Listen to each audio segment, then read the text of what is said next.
All right, guys, welcome back to the Old Glory Red Report. Today we are going to talk about the Fresno game, we're going to talk about the Reno game, and we're going to look forward to the other Reno game in the Open Cup. A lot to dive into. El Paso, is that what we're doing too? That'll come later in the week. We'll shoot it today, so you'll be in the same clothing. You'll see us, but we'll release that a little later in the week. Trying to stay on top of these weeks with all these games, Man, multiple games. It gets crazy. All right, we'll do all that right after this.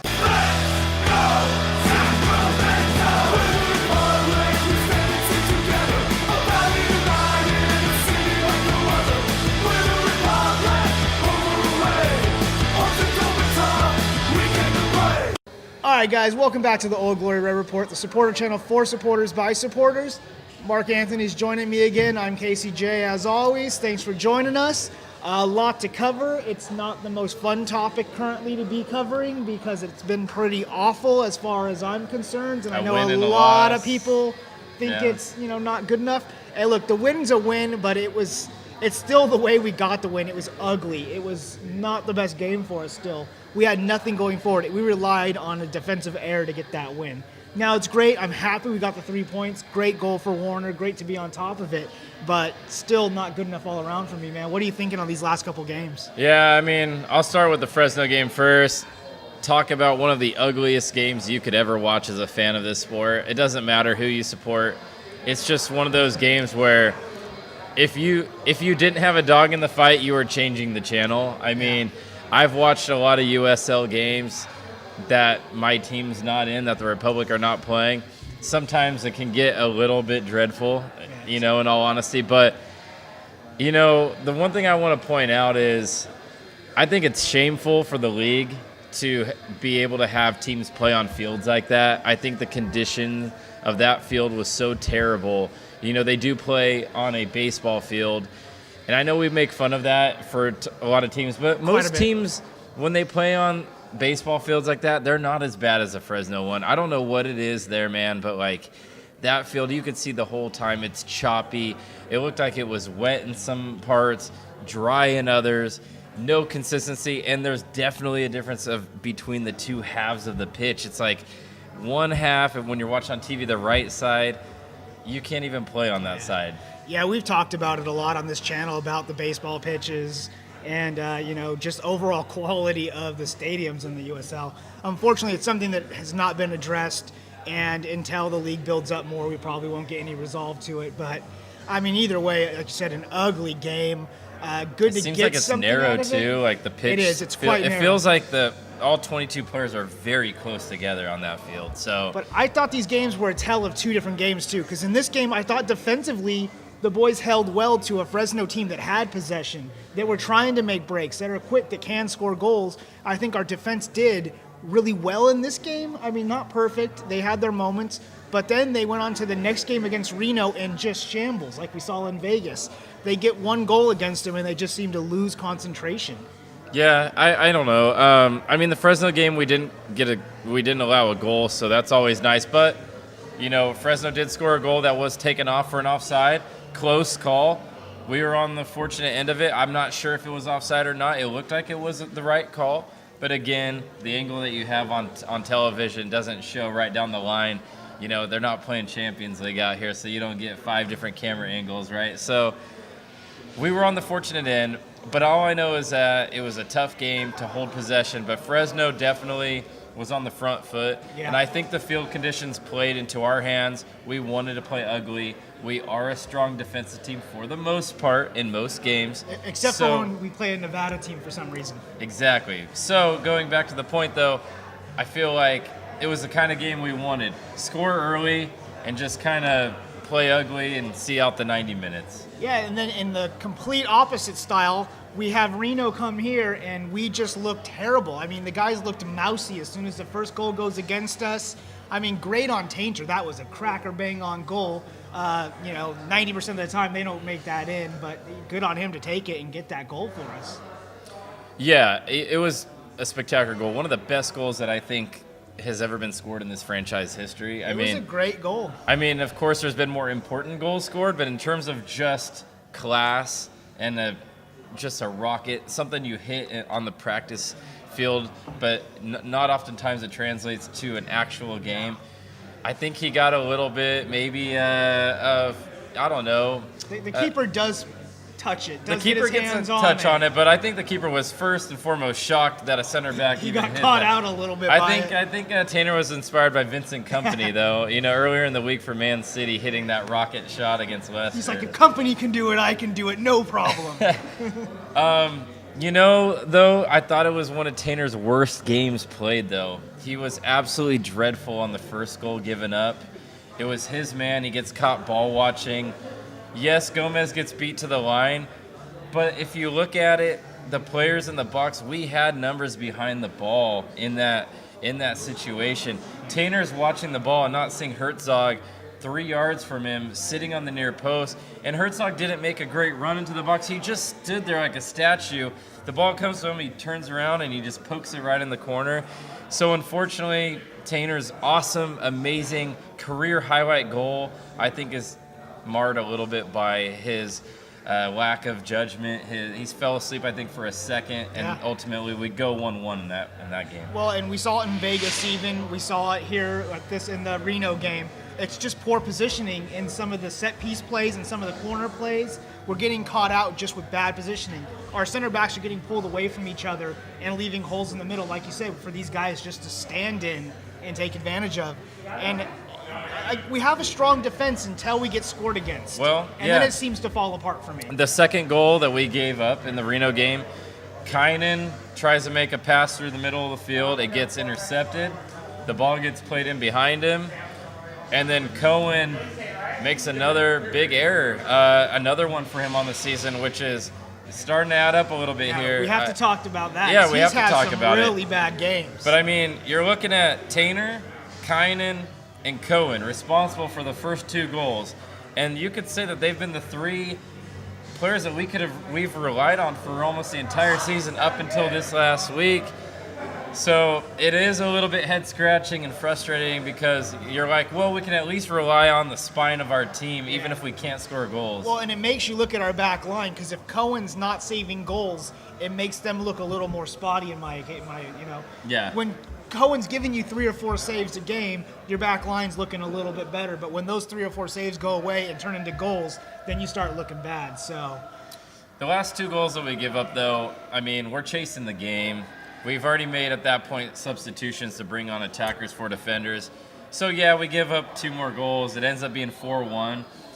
It's a game against your rival, so you hate losing against your rival. You hate getting blown out against your rival. You hate losing to your rival at home.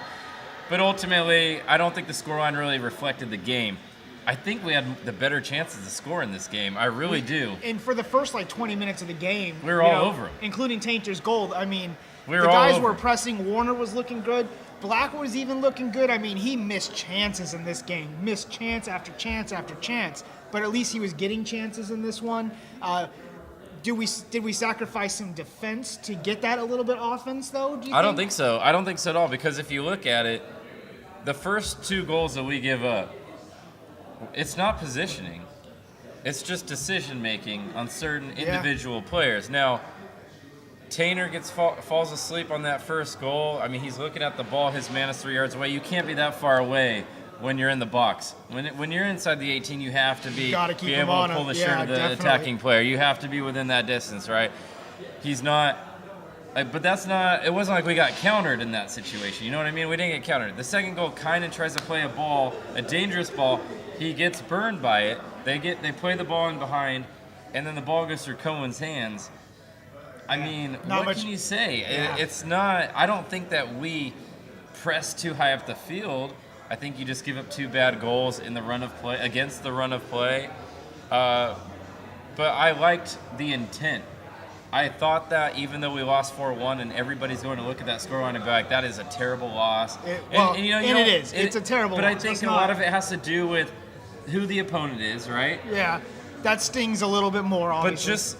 But I will say that I thought that was our best attacking performance, other than the 4 goals that we scored at home earlier in the season. Yeah. But just 100%. In chance creation, man. We saw a level of intent on offense that we have not seen in other games. Yeah, wouldn't you say? Yeah, we actually had 17 shots this game, at least 4 on goal. We've been averaging about 2 shots on goal per game, so that we doubled that in this game. We did see Warner do a lot of good things. Like I said, he's probably the man of the match on this one for me. He was terrific going forward. He does his part in playing the press. Unfortunately, he did get beat out a few times, but to me, he's the key man. It was a game, though, where we saw Reno be the better team all around, I think, for most part, too. Their defense was doing very well. They have familiar faces back there, as Clementa's back there. And so I think, all around, they were a good team on the night, too, and that also played against us. Yeah, I mean, I'll go back to it. I liked what I saw, even though we lose 4-1. I thought it was a game that we played better than the game that we played against Fresno. I don't think we played well against Fresno whatsoever. Now, we can say it was the field. We can say whatever we want. But against Fresno, look, we got pretty damn fortunate to score a goal. Absolutely. And then we held on, and then they got a goal taken off the board. Right or wrong, regardless, we were under siege for most of that game. Against Reno, especially in that first half, we dominated. A couple chances go missing.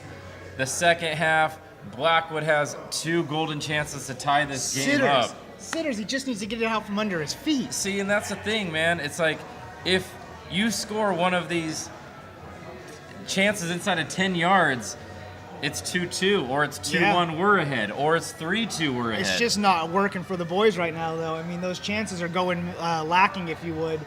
I mean, he just literally got those balls tied up under his feet multiple times where he just couldn't get the shot off, and by the time he gets it, in a position, it's gone. Yeah, so I guess ultimately my point is that, look, we gave it 4 goals. The problems on this team are not fixed whatsoever. We still need to be able to find somebody to score some goals other than Cameron Iwasa. But, however, we looked a lot better going forward. And I think if we get on the end of some of these chances, we're going to have a couple games if we score 3-4 goals, like we had against us. I mean, I don't expect Blackwood to miss those all season, but if he does, maybe someone else scores those. Maybe Iwasa gets hot again. Bijev should be coming back into the team. I thought Alamon was a good presence. I thought Skundrich played well in the attack for maybe the first or second time of the season. Yeah, I think in Reno, Alamon went a little lacking for me. I think he didn't make as big as an impact as you would like, but he has been terrific in other games too, so I don't count him out yet. Blackwood getting the chances. I mean, I know you're going to look at it and we're all going to judge him poorly on the chances he missed. And, if you had to rate him, he wouldn't rate high in this particular game. But eventually those chances go for him. And he, like you said, he gets 2 or 3 goals a game from the positions he was in. I mean, what you can say positively is that he's getting himself in position inside the box. Like, he was open on those 2 big chances that he ultimately missed. He finds himself in really good positions where I don't think Bonomo has that. I don't know if it's like the poacher mentality or what it is.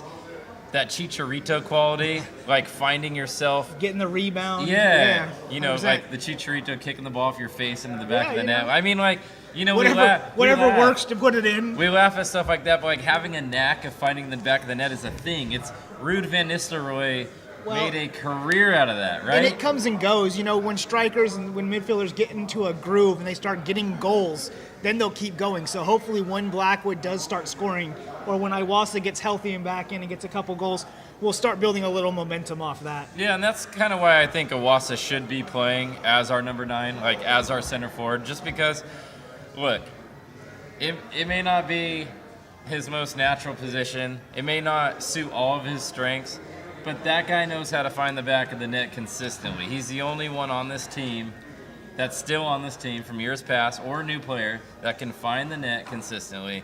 So, yeah, it may move a guy like Bonomo or Blackwood to the bench or to somewhere else, to wing or whatever, but ultimately, man, you want the guy getting the ball inside of 10, 12 yards who has the best chance of scoring a goal. Who better on the Republic than Iwasa, right? Well, I mean, he's got, 5 of our goals so far this season. Everyone else is tallying 1. I think Warner has 2.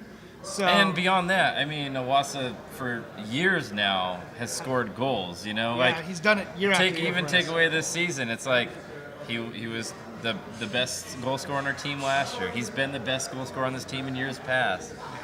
The guy can score goals. Absolutely, 100%. And we want him back on. He is still out with an injury, unfortunately, which is holding him on the sidelines, as well as Bijev. I think when Bijev gets a chance again, he's done well for us in the past at creating chances and being that guy. So I think when he comes back in too, he could add a little bit. Even if you're rotating players like we've seen Elliott do all season, it just gives you more option. Yeah. Let's do a man of the match for each game real quick, and then we'll move on. Oh. Because when you talk to him, you turn away, so it kind of gets him. So I figured if we put it like over here a little bit, It'll catch it more. yeah. Cool. And you're pretty good. Okay. Cool. All right. All right. Cut in, take one. All right, so we'll go ahead and end this with the man of the match for each game. Just the player that you thought stood out the most. Man of the match against Fresno. God, that's such a hard one. I mean, I think the obvious one is Warner for getting the goal, but I'm actually just going to go ahead and give it to. Man, I really don't know. I'll just say it's hard. I'm just going to say our back line just because I thought that they were under a tremendous amount of pressure. I don't want to single any one of them out because ultimately they kept a clean sheet. So that goes for Cohen, all the defenders. They're not going to offer a ton in attack, of course, but you got a clean sheet on a bad field against a team where a guy like Christian Chaney, he's a big man. He was a little bit of a physical problem for us, but Kynan kept his He's been wits. good this season. He's been really good this season. I thought Kynan was close to getting a second yellow a couple of times, but ultimately I thought they did well in limiting the number of good chances Fresno had because they had a lot of chances, but no real big chance. Yeah. I agree. That's, like I said before, I think the back line and the defense did really good. I did pick Warner for the Fresno game just because it was good on him to be Johnny on the spot. Yep. The goal was That was a great amazing. goal. It was a great little chip. He's got the Call keeper. it luck all you want, but he chipped a goalie. He's got the keeper way out in no man's land. Mm-hmm. Terrific to get something out of a game, like you said, that was ugly, to be the guy that just keeps going forward and keeps trying and finally gets something to get the result. Definitely. Good on him. And then he's also my man of the match in the Reno game, too, just because he was terrific going forward, creating chances. He is my man of the match in the Reno game, too. He was terrific. Yeah, I mean, I like to always pick somebody different than you and vice versa, but especially that first half from Warner, that was a beautiful half of football from him. He started out so good. I mean, He was dribbling past I joke that people he's our Shaqiri, because he's got the same build, short, stout, big tree trunk thighs, compact body, and he's a lefty too. But yeah, I mean, you saw some of the individual 1v1 creating chances. He was turning some of the Reno players early. He got close a couple times shooting the ball on goal, or at least trying to get the ball on goal. But he was providing a lot of excitement.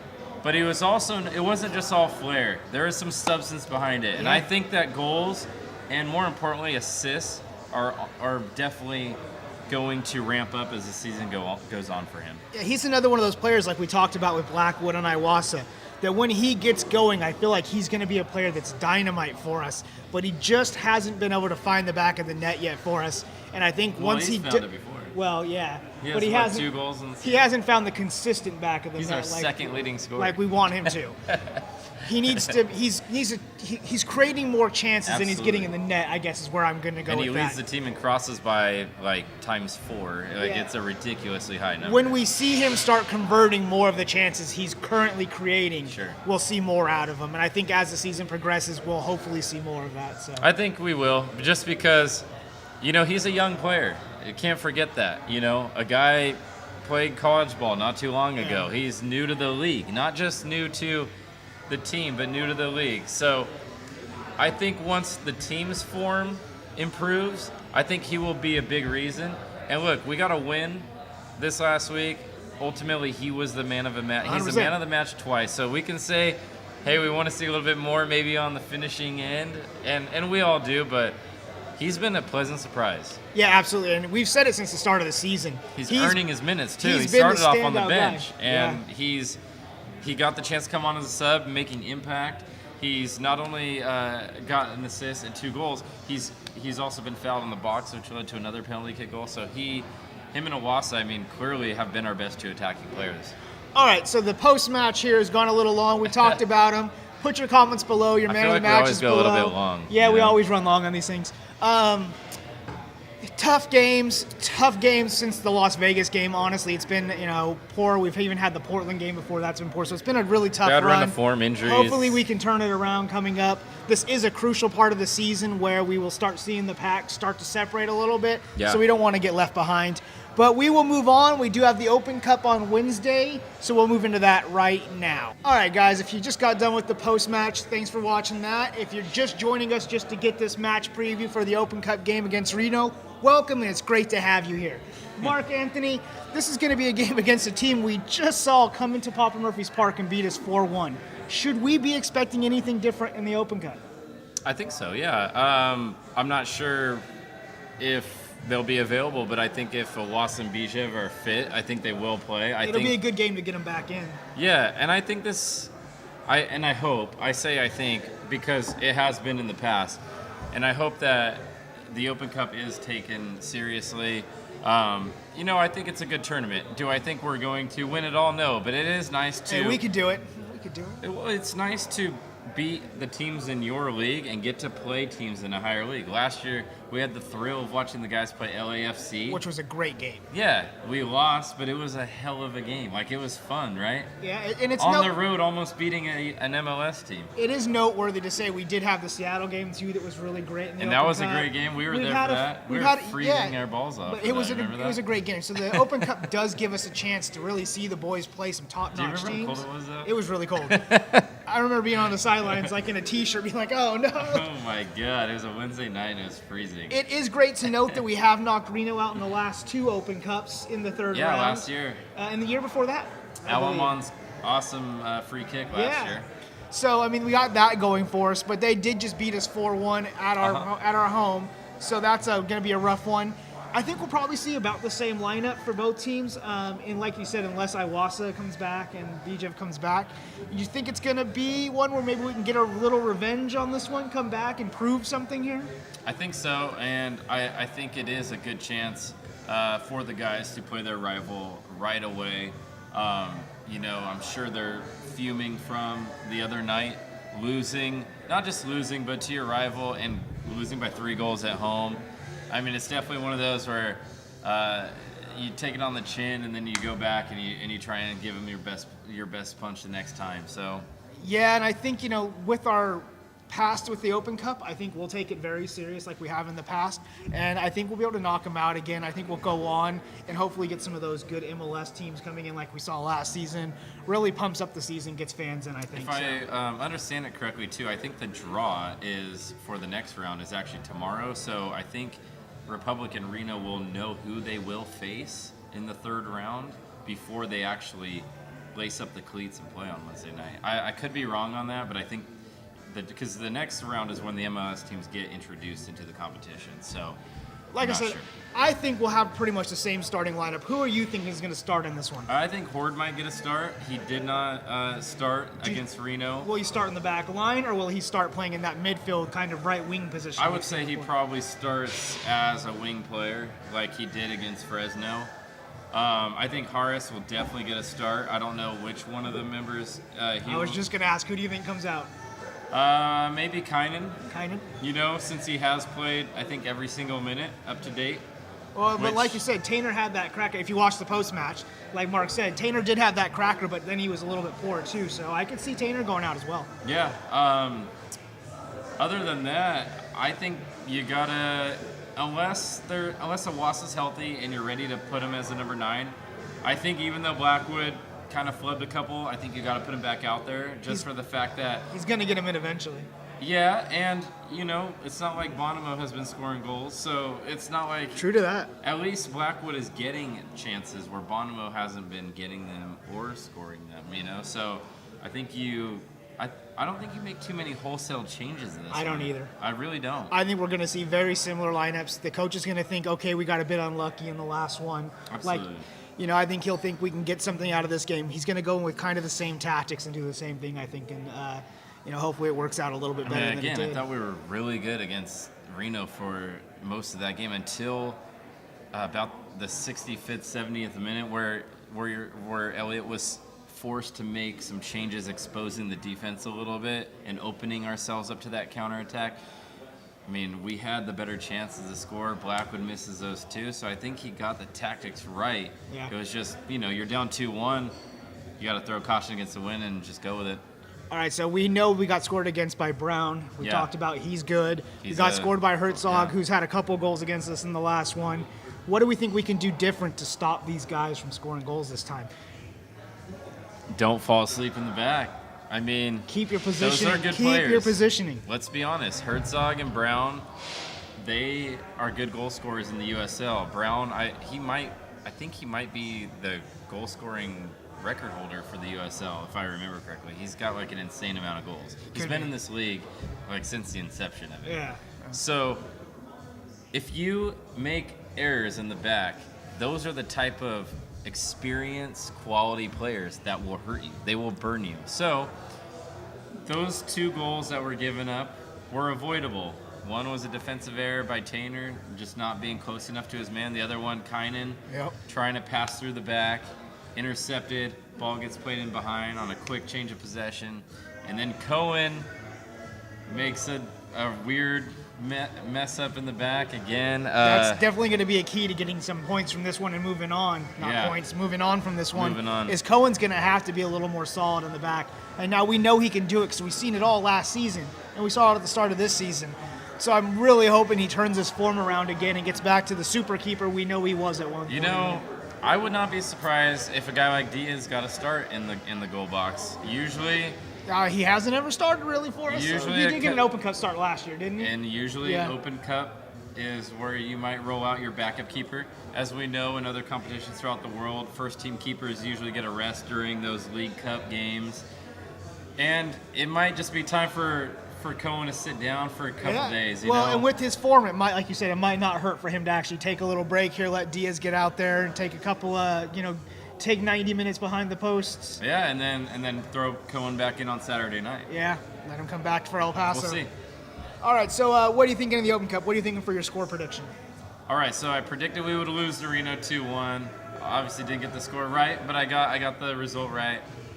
I think we win against Reno 2-1 after extra time. Going for a 2-1 after extra time. Plus 90, huh? Yeah. All right, I'm going to go with the 2-0 win for us. I think we're going to stay strong in defense this time. I think Blackwood does create a couple chances. I'm actually going to go with the brace for Blackwood because he is creating chances. I think he can do it. So, yeah. That would be a fantastic result for him and for the fans. For him to get in form, that'd be perfect. If we could have an attacker, a striker up front actually getting balls in, I think it would really do it. And then you have the chance to play Iwasa farther back if you need to. If you have someone like Blackwood up top, making chances, creating chances, and taking them. We need someone else to be that threat. We know that Warner's a threat. We know Iwasa, when he's in the 11, is a threat. We got to give opposing defenses another man, whether it's Bonamo, Blackwood, Bijev. One of these guys has to come alive and be informed and start producing a little bit. And we need to make the back line think. We need to make those center backs decide what they have to do and make big decisions. And we haven't really seen that this season. So hopefully we can start doing that a bit better. Keeping our fingers crossed. Right? Yeah, seriously. Put your score predictions down below. We do like to hear them. If you guys want to put those below, tell us how wrong we are. If you think we're wrong, if you think we're going to kick their butts 10-0 or something crazy like that. I know John's not here, but he usually has some pretty crazy predictions. So, unless there's anything you want to add to this one, I think we'll wrap this up.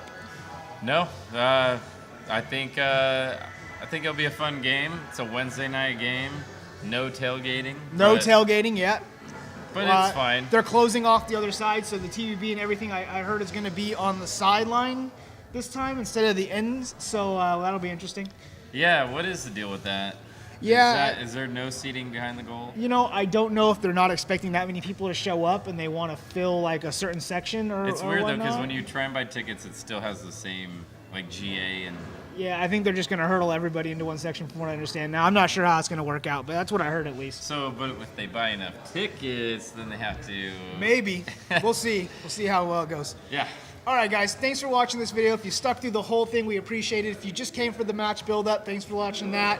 We are on Facebook at The Old Glory Red Report, Instagram, Twitter at The Old Glory Red. If you're watching this on YouTube and you're not subscribed, please do so. We would appreciate Dang that bell so then you always get those notifications. Yeah, and give us a thumbs up. We like to hear that. You can also comment on the YouTube videos. We like to hear it as well. Thanks for watching, and until next one, peace.